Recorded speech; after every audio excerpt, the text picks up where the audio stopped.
Hello. Good evening. जानेंगे आज महाकवि भारवी जी के बारे में। जैसा कि आप जानते होंगे कि महाकवि भारवी जी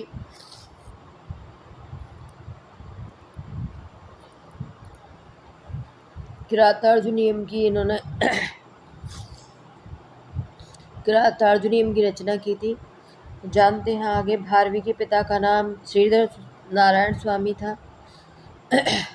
भारवी जी के पिता का नाम था श्रीधर नारायण स्वामी। माता का नाम सुशीला था। पत्नी का नाम रसिकवती या रसिका था। रसिकवती बोल सकते हैं। तो रसिकवती था उनकी पत्नी का नाम। भारवी की उपाधि आदपत्र भारवी है। भारवी का वास्तविक नाम जो था वो दामोदर था। समय उनका था कुछ 560 ईसा पूर्व से लगभग। जन्म स्थान अवलपुर नामक ग्राम सुना जाता है। भारवी के आश्रयदाता विष्णुवर्धन राजा थे।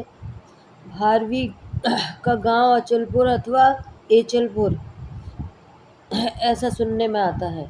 भारवी के पुत्र का नाम मनोरथ था। भारवी की रचना किरातार्जुनीयम महाकाव्य जो 18 सर्गों में निबद्ध है, जानते ही होंगे आप लोग। किरातार्जुनीयम के प्रथम सर्ग में वंशस्थ छंद है। किरातार्जुनीयम के प्रथम सर्ग में कौन सा छंद है? वंशस्थ छंद। रस इसमें वीर रस है। भारवी का प्रिय रस वीर रस। अंदाजा भी लगा सकते हैं आप लोग, जैसे कि किरातार्जुनीयम में युद्ध वगैरह ये सब हुआ था, उसी की रचना है, उसके बारे में बताया गया है। तो प्रेम रस तो होगा ही नहीं इसमें, वीर रस ही होगा। तो भारवी जी का प्रिय रस है वीर रस। तो आपने ये भी कहावत सुना होगा आपने, उपमा कालिदासस्य भारवे अर्थ गौरवम दंडिना पदुलालित्यम माघे संति त्रयो गुणः। तो उपमा के लिए संस्कृत के महाकवियों में कालिदास जी जाने जाते हैं। भारवी अर्थ गौरव के लिए प्रसिद्ध है।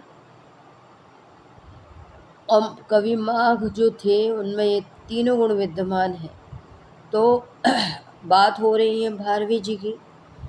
किरातार्जुनीयम उनकी रचना है।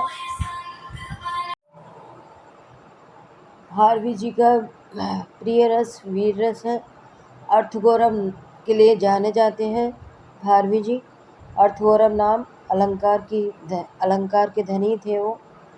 तो किरातार्जुनीयम में 18 सर्ग हैं। 1040 श्लोक हैं इसमें।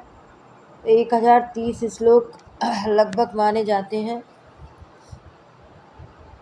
किरातार्जुनीयम को महाकाव्य के वन पर्व से लिया गया है। किरातार्जुनीयम की नायिका द्रौपदी है। किरातार्जुनीयम की नायिका कौन है? आप सभी को पता ही है, द्रौपदी किरातार्जुनीयम की नायिका है, हीरोइन है। इसमें वीर रस है। भारवी अर्थगौरव के लिए प्रसिद्ध है।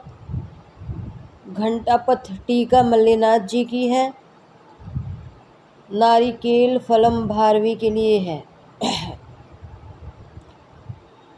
किरातार्जुनीयम का मंगलाचरण वस्तु निर्देशात्मक है। वस्तु निर्देशात्मक का मतलब है कि उसमें कोई भगवान जी वगैरह की स्तुति नहीं की गई है।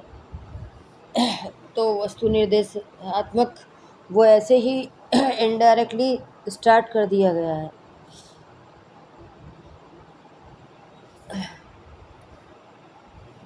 नायक अर्जुन को किरात वेशधारी शिव से पाशुपत अस्त्र की प्राप्ति हुई थी। जो नायक थे इसमें हीरो अर्जुन, उनको किरात वेशधारी जो शिव थे उनसे पाशुपत अस्त्र की प्राप्ति हुई थी। उन्होंने तपस्या की थी अर्जुन ने, तो उनको पाशुपत अस्त्र की प्राप्ति हुई थी शिव जी से, किरात वेशधारी जो शिव जी थे उनसे। तो अर्जुन किस पर्वत पर गए थे तपस्या के लिए? जब उन्होंने शिव जी के लिए तपस्या की थी तो इंद्रकील पर्वत पर गए थे।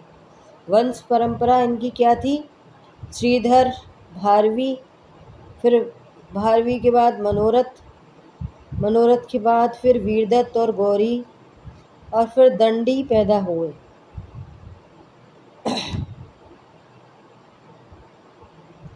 वंश परस्पर ये था इनका, श्रीधर, भारवी, मनोरथ, वीरदत्त और गौरी से दंडी पैदा हुए। तो यहीं तक है आज की स्टडी। कुछ संस्कृत की महत्वपूर्ण चीज़ों की जानकारी थी। तो मिलते हैं नेक्स्ट वीडियो में, नेक्स्ट संस्कृत की अमूल्य चीज़ों के बारे में जानेंगे। आरंभ करते हैं मंगलाचरण किरातार्जुनीयम का। श्रियः कुरूणामधिपस्य पालनीं, श्रियः कुरूणामधिपस्य पालनीं, प्रजासुवृत्तिं यमयुङ्क्त वेदितुं, प्रजासुवृत्तिं यमयुङ्क्त वेदितुं, सवर्णिलिङ्गी विदिते समाययो, सवर्णिलिङ्गी विदिते समाययो, युधिष्ठिरन्द्वैतवने वनेचरः, युधिष्ठिरन्द्वैतवने वनेचरः। तो जानेंगे अर्थ। श्रियः अर्थात लक्ष्मी को। यहाँ अर्थ कुरुराज की राजलक्ष्मी या राजवैभव से दिया गया है। कुरूणामधिपस्य, कुरुणाम का मतलब है कुरु देश के राजा दुर्योधन की पालनीम,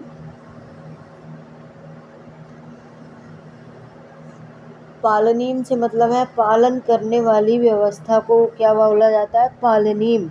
प्रजासु, नेक्स्ट लाइन में प्रजासु, प्रजासु प्रजा के विषय में, वृत्ति मीन्स व्यवहार या नीति, वृत्तिम बोला जाता है व्यवहार या नीति को, वेदितुम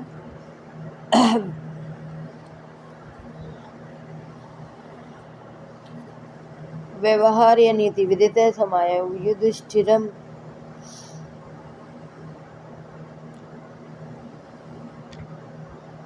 प्रजासुवृत्तिम, वेदितुम बोला जाता है जानने के लिए, वेदितुम मतलब जानने के लिए। यमयुक्त, युधिष्ठिर ने जिसे नियुक्त किया, युधिष्ठिर ने जिसे नियुक्त किया उसको क्या बोला जाता है? यमयुक्त, वेदितुम।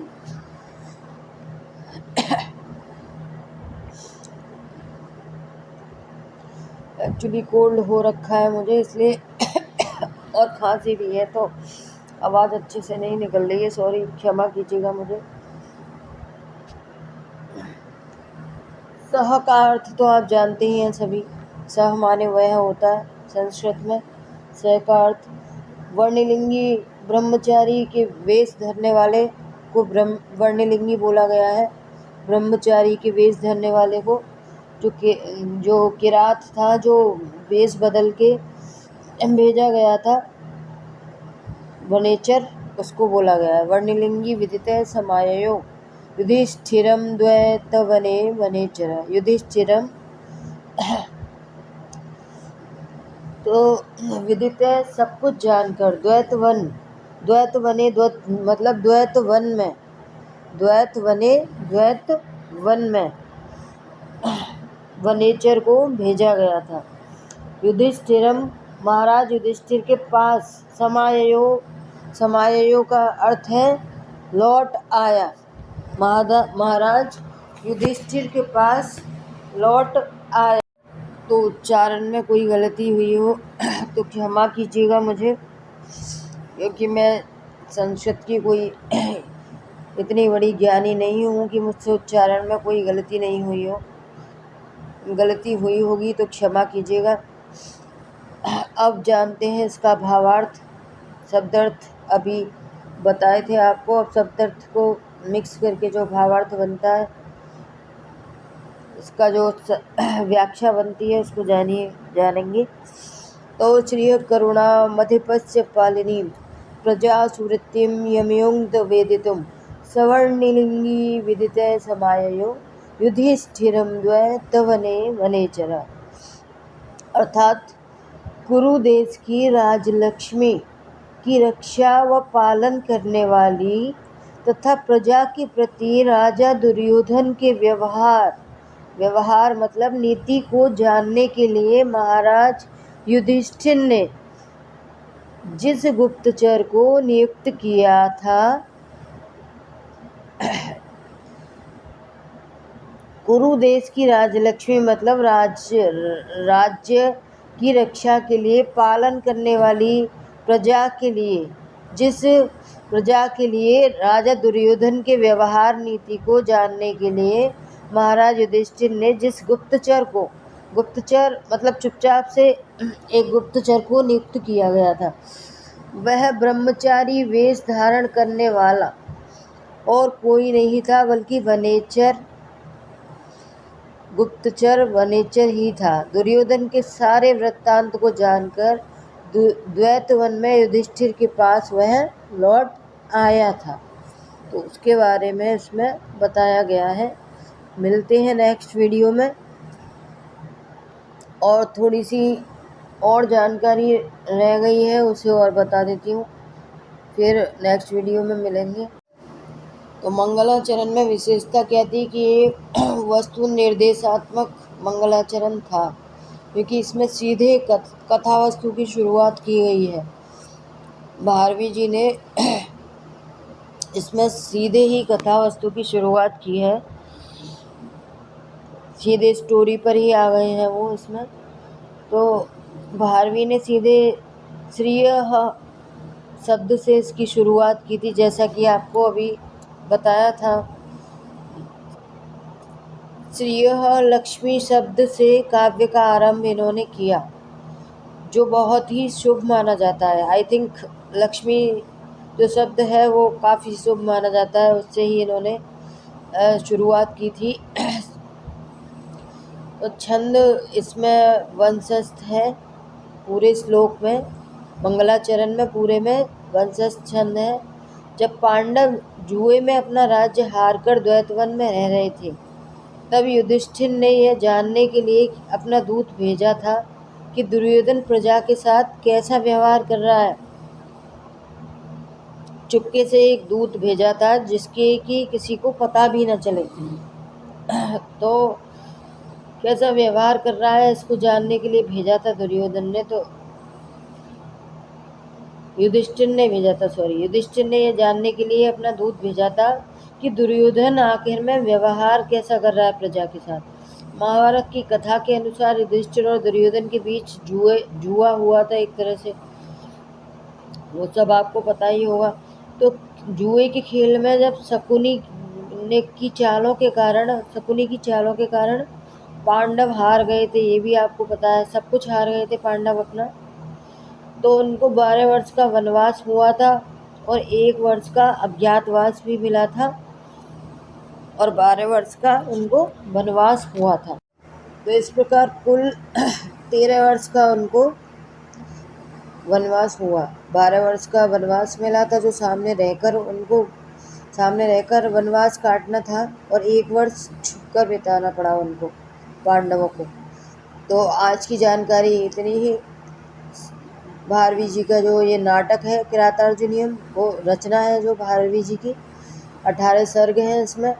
तो मिलते हैं नेक्स्ट ग्रंथ के साथ, तब तक के लिए बाय बाय, शुभ रात्रि सभी को।